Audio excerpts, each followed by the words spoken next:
So I wanted to share my exact story of how I achieved financial freedom in my 20s. Now, I may be just some random guy that you came across on YouTube, on your YouTube feed, and be wondering, okay, he makes some real estate videos, some crypto videos sometimes, but I want to get to know him a little bit more. So I want to be transparent with you. It's my birthday today, so smash that like button and let's jump into the video. Hey guys, my name is Ravi Sharma and welcome back to Personal Finance with Ravi Sharma. If you're new here, smash that subscribe button and give yourself a chance to learn about real estate and crypto. Of course, on this channel, I talk about real estate, crypto, and financial freedom, but today's extra special because I want to invite you into my world to get to know me a little bit more. There are so many fake artists on YouTube and social media saying, oh, I did this, I did that, by the time I was this and that, and I make millions, I got a Ferrari. But at the end of the day, people know that I've got a $50 lamp here from Kmart. I wear $3.75 Kmart t-shirts. And I don't say that to, give you an idea that I'm cheap or anything like that. It's more so to show you that it is what it is. And I'd rather be transparent with you guys than to try and fake something that's not real. Now, it is my birthday, so I'd appreciate you smashing that like button. I turned 29 today. And I think it would be really cool if I could make this video for however long I'm on YouTube, but every year, and to see how things have changed from, my portfolio across real estate, crypto, and collectibles. And of course, the journey that we are going through on this channel is phenomenal. So this time last year, I think I was on about 100 subscribers. Now, as of the time of recording this, 29th of July, 21, we are past 13,200, which has been incredible. So I can only imagine where this channel is going to be in a year's time, but it's all thanks to you guys smashing those like buttons, sharing these videos out to the people that really need it. So there's a couple of reasons I really wanted to make this video, and the main reason has been that a lot of new people have come into this community, have started following me either on Instagram, joined my Patreon, or followed me on YouTube, and they don't really know me. You might be one of these people because I haven't been this candid on the channel ever before. So I want to talk to you about sort of sharing my journey so far into getting to 29, but you might find that parts of my story are very relatable to you. I didn't really just find all this money from parents. I didn't really, strike gold with, a lottery ticket or anything like that. But also at the same time, I'm not some mathematician that really figured out some sort of real strategy that nobody else had. I just basically looked at logic, looked at my life and thought there is a better way, more optimized way of making this easier. So let's go step by step how this happened. Now, for those who don't know, I was born and bred in Sydney. So I still live here in Sydney and it's always going to be my home. And at times I sort of think, oh, I wish I could just settle in Gold Coast or Brisbane or Tasmania even. And it'd just be so much easier because it's so much cheaper. Unfortunately or fortunately, I've got most of my family in Sydney, so I'd rather live here. I'm very family orientated, and as you know, I like the balance. So friends, family, keep a close-knit community, that's all I really want. So for me, moving out of Sydney is not really going to happen, but I do love traveling. So I think in 2019, I was complaining about traveling all the time. I think I had done like 8 or 9 international trips and like 4 domestic trips in the year. And I was like, man, I just want to sit at home. Little did I know that meant that we had lockdowns for a while and no one could leave Australia. So I did do the traditional stuff, go to school, get good grades, then go on to doing uni, maybe work part-time job, then get a degree and find a full-time job and settle in a career. I followed that up until about 18 months into my first job and realized this might not be for me. I don't really like this and I don't see myself doing it for 40 years. So let's just break into that a little bit. Throughout uni, I pretty much worked full-time hours in retail. So I was working in the Pitt Street Mall in Westfields. I used to work for a brand called Saba, so basically doing women's and menswear clothing. Now, for me, that decision of working a lot harder during uni was easy because I didn't really spend time at uni. I didn't do any of the tutorials or lectures that weren't compulsory. And that was because I learned very early on, even throughout year 12, was that you needed to be self-driven. And I liked the way that I had optimized my system of learning things and just putting that into practice and preparing for, essays and tests. So I thought, uni was pretty easy for me. What I did in the surplus time I had was, yes, socializing was there, but it was more so going and clocking in 30 to 35 hours a week working in retail. Reason being was not so much because I could go and buy a house and it would be amazing, was because I really wanted to go to Europe. And so I wanted to save for that. Now, obviously Europe didn't cost me as much and I actually enjoyed working. So I did a few internships here and there, but ultimately I was working really hard throughout uni and then got fortunately selected, or passed, and got into a graduate program with Mars Chocolate. Yes, Mars Chocolate being Mars, Snickers, M&Ms, Maltesers. That was the company I got selected into. So really, grateful at the time, so happy looking back as well that I got to experience that, because I went to a chocolate factory, saw how it was all made. Literally, there was a tap and the tap was just, pouring out Malteser chocolate. It's phenomenal. But I can say that after I left the chocolate factory, I don't think I touched M&Ms for like a good month. And for me, M&M Crispies are my favorite. So I didn't touch that again because I realized how much sugar was going into it. But a month later and I totally forgot about it. I spent 18 months there, and during those 18 months met a lot of people, different levels of the business, and I really realized that I probably wasn't cut out to do this 9-to-5 sort of grind for much longer. And this is where I did have a few issues or internal concerns where I'm like, if I'm 21 and 22 now, and I'm supposed to do this for 40 years, I'm really gonna struggle if I don't figure something out. So I actually left and then got into conveyancing. So that's pretty much property law, really just doing the property transactions and figuring out contracts. So I ended up doing that and realized that was really boring. So I still stuck it out for like 2.5 years, got whatever I needed to as part of my accreditations to get licensed. But in the meantime, while I was there, I realized that I could do other things, like figure out I could promote at nightclubs, enjoy that, and that was really good for building up my interpersonal skills. So I ended up doing that for probably about a year, and realized that turned into me running my own sort of nightclub events, which ended up becoming like a major brand in Sydney. And we had, like, before COVID obviously kicked in, like 6 straight sold out events, and it was called Vibes. So anyone that's watching here, drop a like if you definitely came to Vibes or would wish for it to come back. So on the back of that, I ended up becoming a DJ, and you're now really picking up a trend here. When I talk about in my videos, you need to taste and test everything. Don't be afraid to make mistakes. Well, that's exactly what I did. I realized that, hey, that looks fun. Let me go try it.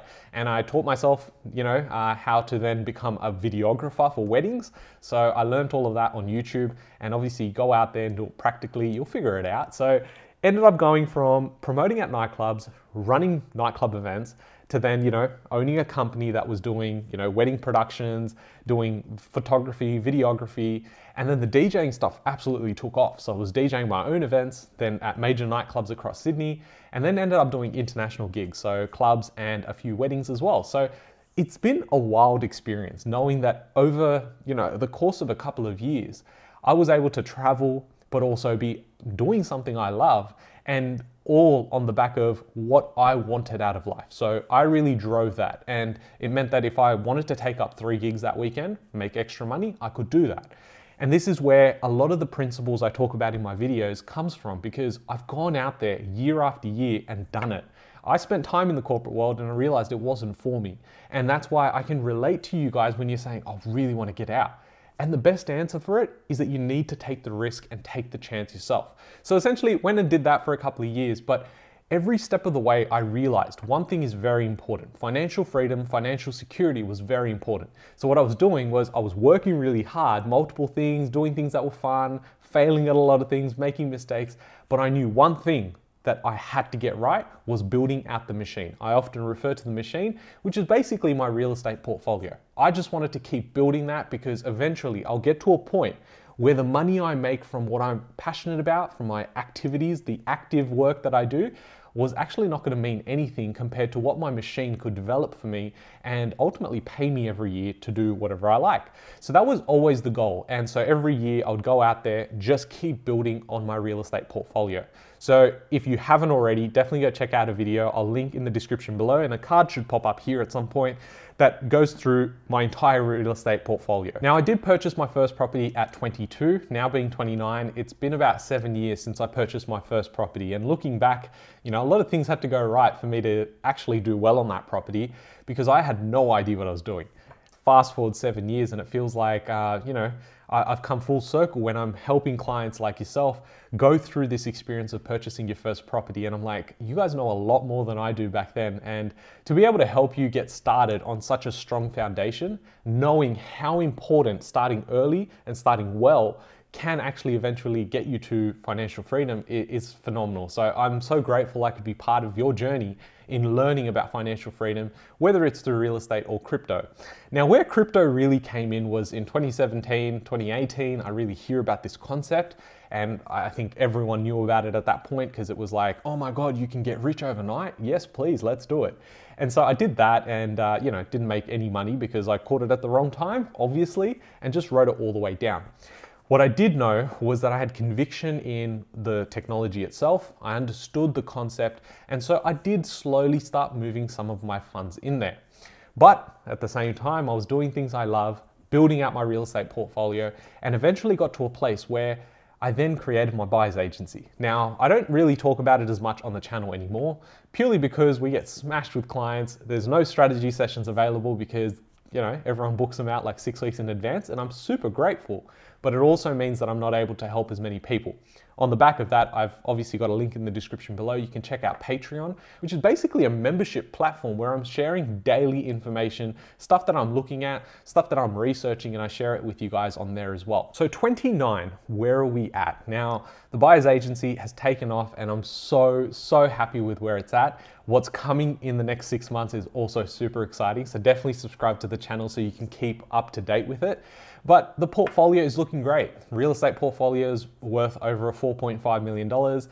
The passive income, I should make a video updated on what I'm making now, but it's well into the 6 figures now. The crypto portfolio I have as well is worth probably about $500,000 as well. And my collectibles portfolio is probably about worth $200,000 to $300,000.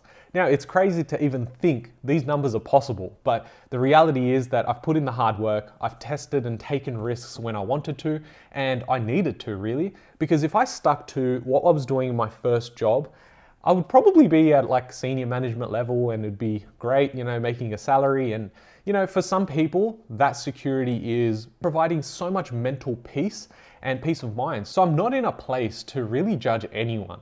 And I think that's the biggest message I have for anyone watching this. When I was DJing, I remember people looking at me, people that I had seen over the last 2 to 3 years, and they were coming up and like, you became a DJ? Shit, man, things are bad, huh?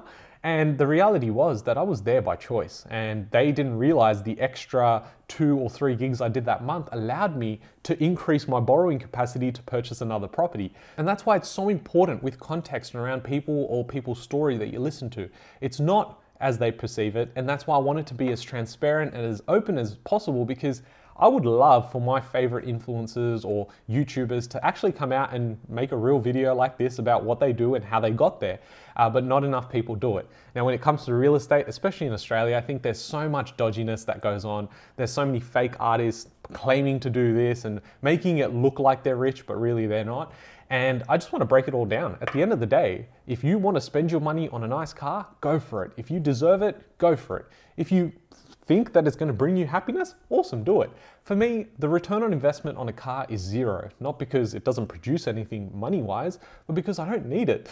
I work from home, everything available to me. And if I need to go to the, CBD or anything like that, there's Uber. So for me, I don't really spend any time in the car. It could go a week or 2 weeks without even stepping into the car. So that's something that doesn't really bring me happiness, but for others, it does. What I get really happy about is when I can, get a box of new collectibles, sit there for like an hour or 2, be opening cards, and also making these videos. And that's why, it's my birthday, and some people might be thinking, damn, this guy must live a sad life if he's here making videos and uploading on his birthday. But at the end of the day, this is what I love to do. It's why I'm here. And as I said before, I'm here by choice, as you are. And I hope that moving forward, I can really be a big part of your financial freedom journey as well. I think it's very important to know yourself, be self-aware. And if you're young, and when I say young, 20, 30, 40, 50, you still got juice, you've still got oxygen, right? You've still got something going for you. So it's never too late to start, whether it's investing into ETFs, shares, crypto, collectibles, real estate, whatever it is. invest in yourself first. Figure out what you love, because when you truly get to that point, financial freedom becomes so much easier to get to.